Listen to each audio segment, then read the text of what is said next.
بسم اللہ الرحمن الرحیم۔ محترم ناظرین اکرام، السلام علیکم۔ آج 2 رجب المرجب پہلے جمعے کے دن ہاتھوں کی انگلیوں پر صرف 33 بار پڑھ لو، 7 نسلوں کی تقدیریں بدل جائیں گی۔ اس وظیفے سے کروڑوں روپے کا فائدہ ہوگا، بے شک آزما لو۔ بسم اللہ الرحمن الرحیم۔ آج ماہ رجب کی 2 تاریخ پہلے جمعے کے دن خاص قبولیت کی گھڑیوں میں جو وظیفہ میں آج آپ کے حوالے کرنے جا رہی ہوں، یہ اللہ والوں کا بتایا ہوا وظیفہ ہے اور آپ نے بالکل اسی طریقے اور ترتیب سے پڑھنا ہے جو طریقہ اس ویڈیو میں بتایا جائے گا۔ جو بندہ آج یہ وظیفہ پڑھ کر رب کریم سے جو بھی مانگے گا، اللہ غیب سے عطا فرمائے گا انشاءاللہ تعالی۔ اللہ والے ماہ رجب کے مہینے کا کیسے استقبال کرتے تھے اور ماہ رجب کے پہلے جمعے کو اپنی حاجات کو کیسے پورا کرواتے تھے، اپنی پسند کا نصیب اور تقدیر کیسے لکھواتے تھے۔ یاد رکھیے گا کہ رجب کا مہینہ اسلامی سال کا 7واں مہینہ ہے اور نیا چاند نکلتے ہی ہر انسان کے نصیب اور تقدیر میں واضح فرق پڑتا ہے۔ اسلامی سال کے 7ویں مہینے کا نام رجب المرجب ہے۔ اس کی وجہ تسمیہ یہ ہے کہ رجب ترجیب سے ماخوذ ہے اور ترجیب کے معنی تعظیم کرنا ہے۔ یہ حرمت والا مہینہ ہے۔ اس مہینے میں جدال و قتال نہیں ہوتے تھے، اس لیے اسے الاسم رجب کہتے تھے کہ اس میں ہتھیاروں کی آوازیں نہیں سنی جاتی۔ اس مہینے کو اسب بھی کہا جاتا ہے کیونکہ اس میں اللہ تعالیٰ اپنے بندوں کو رحمت و بخشش کے خصوصی انعامات فرماتے ہیں۔ اس ماہ میں عبادات اور دعائیں قبول ہوتی ہیں۔ دور جہالت میں مظلوم ظالم کے لیے رجب میں بددعا کرتا تھا۔ ماہ رجب کی فضیلت۔ رجب ان 4 مہینوں میں سے ایک ہے جن کا قرآن کریم نے ذکر فرمایا۔ ترجمہ: بے شک مہینوں کی گنتی اللہ کے نزدیک 12 مہینے ہیں۔ اللہ کی کتابوں میں جب سے اس نے آسمان اور زمین بنائے ان میں 4 حرمت والے ہیں۔ یہ سیدھا دین ہے، تو ان مہینوں میں اپنی جان پر ظلم نہ کرو۔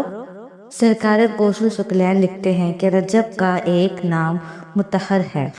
نبی کریم صلی اللہ علیہ وآلہ وسلم نے ارشاد فرمایا کہ رجب اللہ تعالیٰ کا مہینہ ہے اور شعبان میرا مہینہ ہے اور رمضان میری امت کا مہینہ ہے۔ ایک اور جگہ نبی کریم صلی اللہ علیہ وآلہ وسلم نے یوں ارشاد فرمایا، رجب کی فضیلت تمام مہینوں پر ایسے ہے جیسے قرآن کی فضیلت تمام ذکر و کتابوں پر ہے، اور تمام مہینوں پر شعبان کی فضیلت ایسے ہے جیسے محمد مصطفیٰ صلی اللہ علیہ وآلہ وسلم کی فضیلت باقی تمام انبیاء کرام پر ہے، اور تمام مہینوں پر رمضان کی فضیلت ایسے ہے جیسے اللہ تعالیٰ کی فضیلت تمام مخلوق بندوں پر ہے۔ رجب کی خصوصی فضیلت اور واقعہ معراج۔ حدیث شریف کے مطابق رجب المرجب اللہ کا مہینہ ہے۔ یہی وجہ ہے کہ اللہ تعالیٰ جل شانہ نے اپنے محبوب سید المرسلین صلی اللہ علیہ وآلہ وسلم کو اپنے حسن کی جلوہ گاہوں میں 27 رجب کی شب بلوا کر معراج شریف سے مشرف فرمایا۔ 27ویں شب میں آقا دو جہاں صلی اللہ علیہ وآلہ وسلم حضرت ام ہانی رضی اللہ تعالیٰ عنہ کے مکان میں تشریف فرماتے تھے، اور یہی حضرت جبرائیل امین علیہ السلام 70 یا 80 ہزار ملائکہ کی رفاقت میں رسول اکرم صلی اللہ علیہ وآلہ وسلم کی خدمت میں حاضر ہوئے تھے۔ اس موقع پر حضرت جبرائیل علیہ السلام اور حضرت میکا علیہ السلام کے ذمہ اللہ تعالیٰ نے یہ کام سونپے کہ میرے محبوب کو براق پر سوار کرنے کے لیے اے جبرائیل تمہارے ذمہ رکاب تھامنا اور اے میکائیل تمہارے ذمہ لگام تھامنا ہے۔ حضرت جبرائیل علیہ السلام کا براق کی رکاب تھامنے کا عمل فرشتوں کے سجدہ کرنے سے بھی افضل ہے۔ محترم ناظرین، 27 رجب کی شب آقا دو جہاں صلی اللہ علیہ وآلہ وسلم لامکان کی اس منزل تک پہنچے جہاں مخلوق میں سے کسی کی رسائی نہیں اور بلا حجاب اللہ تعالیٰ کا دیدار عطا ہوا۔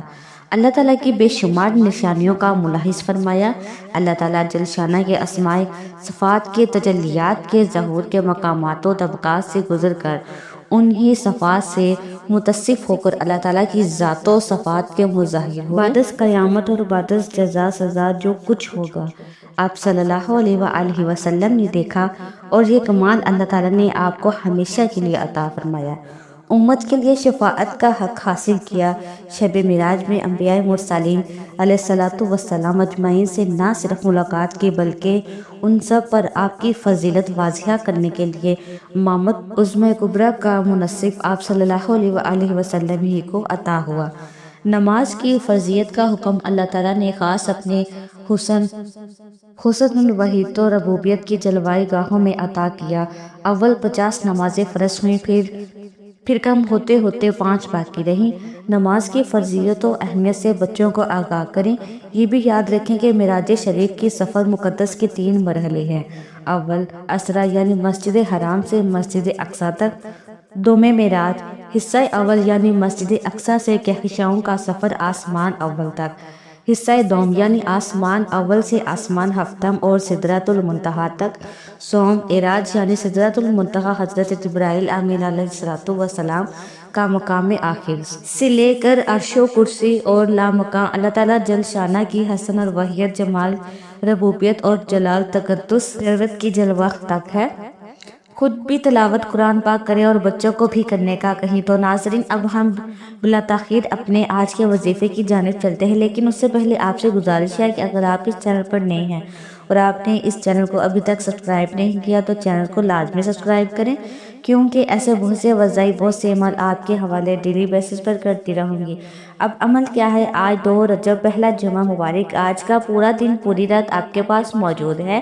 کسی بھی وقت جب آپ کو وقت ملے یہ وظیفہ پڑھ لے۔ آپ نے باوضو مصلی پر بیٹھ کر اس وظیفے کو پڑھنا ہے۔ باوضو مصلی پر بیٹھ کر آپ نے سب سے پہلے اللہ کے حبیب صلی اللہ علیہ وآلہ وسلم کی ذات مبارکہ پر 3 بار یا 7 11 بار درود پاک پڑھنا ہے۔ آپ کوئی سا بھی درود پاک پڑھ سکتے ہیں۔ آپ مختصر اور آسان سا درود پاک پڑھ لیں، یا صلی اللہ علیہ وآلہ وسلم پڑھ لیں، یا آپ نماز والا درود ابراہیمی پڑھ لیں تو سب سے بہتر ہے۔ اللہم صلی علی محمد وعلی آل محمد کما صلیت علی ابراہیم وعلی آل ابراہیم انک حمید مجید۔ اللہم بارک علی محمد وعلی آل محمد کما بارکت علی ابراہیم وعلی آل ابراہیم انک حمید مجید۔ درود پاک پڑھنے کے بعد آپ نے اپنے مقصد کی نیت کرنی ہے۔ ہر انسان کا مقصد الگ ہے، ہر انسان کی حاجت الگ ہے۔ جس کو جو چاہیے، جتنا چاہیے، جیسا چاہیے، اپنے مقصد کی نیت کریں۔ نیت آپ نے کیسے کرنی ہے؟ مثال کے طور پر آپ من پسند شادی کرنا چاہتے ہیں، اس کی نیت کر لیں۔ یا آپ کو نوکری نہیں مل رہی، آپ اچھی نوکری کی تلاش میں مارے پھر رہے ہیں، آپ اس کی نیت کر لیں کہ مجھے اچھی جگہ نوکری مل جائے۔ آپ نیا گھر خریدنا چاہتے ہیں، اس کی نیت کر لیں۔ اپنے بچوں کے رشتوں کے لیے پڑھ لیں، قرض سے نجات کے لیے پڑھ لیں، نافرمان اولاد، نافرمان شوہر کے لیے پڑھ لیں، میاں بیوی محبت کی کمی ہے، تڑپنے والی محبت چاہتے ہیں، اس کے لیے پڑھ لیں۔ ناظرین کرام، آپ کا کوئی بھی مقصد ہے، کوئی بھی حاجت ہے، اس کی نیت کرنے کے بعد آپ نے ایک بار اعوذ باللہ من الشیطان الرجیم بسم اللہ الرحمن الرحیم پڑھ کر وظیفے کا آغاز کرنا ہے۔ اور سب سے پہلے نمبر پر جو وظیفہ آپ نے پڑھنا ہے وہ وظیفہ اللہ کے 2 ناموں کا وظیفہ ہے۔ ایک اللہ کا صفاتی نام ہے اور ایک اللہ کا ذاتی نام ہے۔ آپ نے یا کریم یا اللہ کو پڑھنا ہے۔ آج اگر کوئی پریشان حال ہے، کرم کی نظر چاہتا ہے، اور ہم اکثر دعائیں کرتے ہیں کہ یا اللہ کرم کی نظر فرما، میری مشکلات کو دور فرما۔ آج یا کریم یا اللہ کو پڑھنے سے اللہ کی خصوصی نظر کرم ہو جائیں گی، اور جس پر نظر کرم ہو جاتے ہیں اس کے حالات بدل جاتے ہیں، رکاوٹیں ہٹ جاتی ہیں، دشمن کے منہ پر تالے لگ جاتے ہیں، پہاڑ بھی راستہ چھوڑنے پر مجبور ہو جاتے ہیں، لا علاج بیماریاں بھی جسم سے نکل جاتی ہیں، آپ کی طرف آنے والے مسائل اللہ غیاث سے ختم فرما دیتا ہے۔ آپ نے یا کریم یا اللہ کو کیسے پڑھنا ہے اور کتنی بار پڑھنا ہے ملاحظ فرمائیں۔ یا کریم یا اللہ 1 بار ہو گیا، یا کریم یا اللہ 2 بار ہو گیا، یا کریم یا اللہ 3 بار ہو گیا۔ اس طرح سے آپ یا کریم یا اللہ کو دائیں ہاتھ کی انگلیوں پر پڑھ لیں یا تسبیح کے دانوں پر پڑھ لیں۔ آپ نے صرف 11 بار پڑھنا ہے۔ صرف 11 بار یا کریم یا اللہ کو پڑھ کر کرم کی نظر ہو جاتی ہے۔ پھر بندہ جس طرف قدم بڑھاتا ہے کامیابی اس کا مقدر ہو جاتی ہے۔ وہ جس چیز میں ہاتھ ڈالتا ہے وہ سونا ہو جاتی ہے، وہ جو کئی سالوں سے نہ مل سکا آج 2 رجب جمعہ مبارک کے دن یا کریم یا اللہ پڑھتے ہی مل جائے گا۔ 11 بار یا کریم یا اللہ کو پڑھتے ساتھ ہی آپ نے فوری طور پر دوسرے نمبر پر جو وظیفہ پڑھنا ہے وہ وظیفہ ایک قرآنی آیت کا وظیفہ ہے۔ اس قرآنی آیت کو پڑھنا بھی ثواب ہے اور سننا بھی ثواب ہے۔ اور اگر اس آیت مبارکہ کو کسی مقصد کی نیت کر کے پڑھا جائے تو اللہ ہر مقصد میں کامیابی کو یقینی بنا دیتا ہے۔ جو لوگ کہتے ہیں کہ وظیفہ پڑھ کر پتہ نہیں فائدہ ہوگا یا نہیں ہوگا، آج اس کی ایک قرآن آیت کو پڑھ کر دیکھیں تو آپ کو خود اندازہ ہو جائے گا کہ یہ قرآن آیت کتنی بابرکت ہے، یہ قرآن آیت کتنی طاقتور ہے۔ اس آیت کو پڑھنے والے پر کیسے اللہ کی رحمتیں برکتیں بارش کی طرح برسنا شروع ہو جاتی ہیں۔ آپ نے حسبنا اللہ و نعم الوکیل کو پڑھنا کس طریقے سے پڑھنا ہے، یہ سب خاص بات ہے۔ اس آیت کو پڑھنے کا طریقہ ملاحظہ فرمائیں۔ حسبنا اللہ و نعم الوکیل ایک بار ہو گیا، حسبنا اللہ و نعم الوکیل 2 بار ہو گیا، حسبنا اللہ و نعم الوکیل 3 بار ہو گیا۔ اس طرح سے آپ حسبنا اللہ و نعم الوکیل کو اپنے دائیں ہاتھ کی انگلیوں پر پڑھ لیں یا تسبیح کے دانوں پر پڑھ لیں۔ آپ نے صرف 33 بار پڑھنا ہے۔ اللہ والے فرماتے ہیں کہ اس قرآن آیت کو پڑھتے ترنت آپ مانگ مانگ کر تھک جائیں گے، لیکن اللہ کے خزانوں میں کمی نہیں آئے گی۔ اللہ والے بھی اس قرآن آیت کو اپنے مشکل وقت میں پڑھتے تھے، جب آپ کو لگے کہ تمام راستے بند ہو چکے ہیں، رکاوٹیں بندشیں ہیں، ہر کام ہاتھوں سے نکل رہا ہے، بے چینی ہے، بے سکونی ہے، کام میں دل نہیں لگ رہا، ہر قدم پر کسی نہ کسی مشکل کا سامنا ہے، تو ایسے حالات میں آپ حسبنا اللہ و نعم الوکیل کو پڑھ کر دیکھیں۔ اب تک آپ نے 2 وظائف پڑھ لیے، تو اب تیسرے نمبر پر آپ نے کون سا وظیفہ پڑھنا ہے؟ آپ نے ایک قرآن سورت کا وظیفہ پڑھنا ہے، جسے رزق اور دولت کا خزانہ بھی کہا جاتا ہے، جسے کامیابی کا وہ راز کہا جاتا ہے جسے دشمن کی چیخیں نکل جاتی ہیں، جن کے رشتوں میں بندشیں ہیں، کاروبار میں بندشیں ہیں، گھر میں لڑائی جھگڑے ہیں، گھریلو ناچاکیاں ہیں، گھر میں تمام افراد ایک دوسرے سے لڑتے رہتے ہیں۔ تو دوستو، آج سورہ کوثر کو پڑھتے ہی انشاءاللہ تعالیٰ تمام کے تمام مسائل ختم ہو جائیں گے، لیکن پڑھنے کا طریقہ انمول ہے۔ آپ نے ایسے ہی لاپرواہی میں اس سورہ مبارکہ کو نہیں پڑھنا، اس وظیفے کو اس طریقے سے پڑھنا بہت ضروری ہے جس ترتیب سے میں آپ کو بتا رہی ہوں۔ ثواب کی نیت سے سورہ کوثر کی تلاوت سماعت فرما لیں۔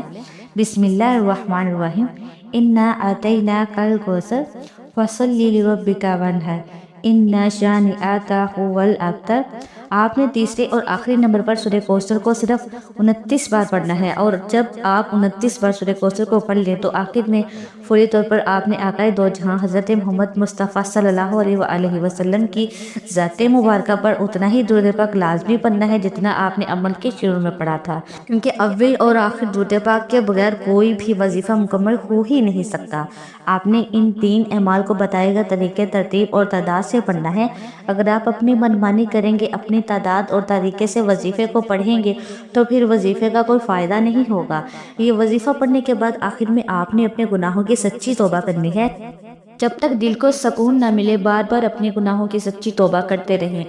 جیسے ہی دل کو سکون مل جائے کہ رب کریم نے سچی توبہ قبول فرما لی ہے، پھر ضد کر کے مانگے، پھر آنکھوں میں آنسو لیے مانگے، ہو سکے تو سجدے کی حالت میں چلے جائیں، کیونکہ سجدے کی حالت میں انسان اپنے رب کے قریب ترین ہوتا ہے۔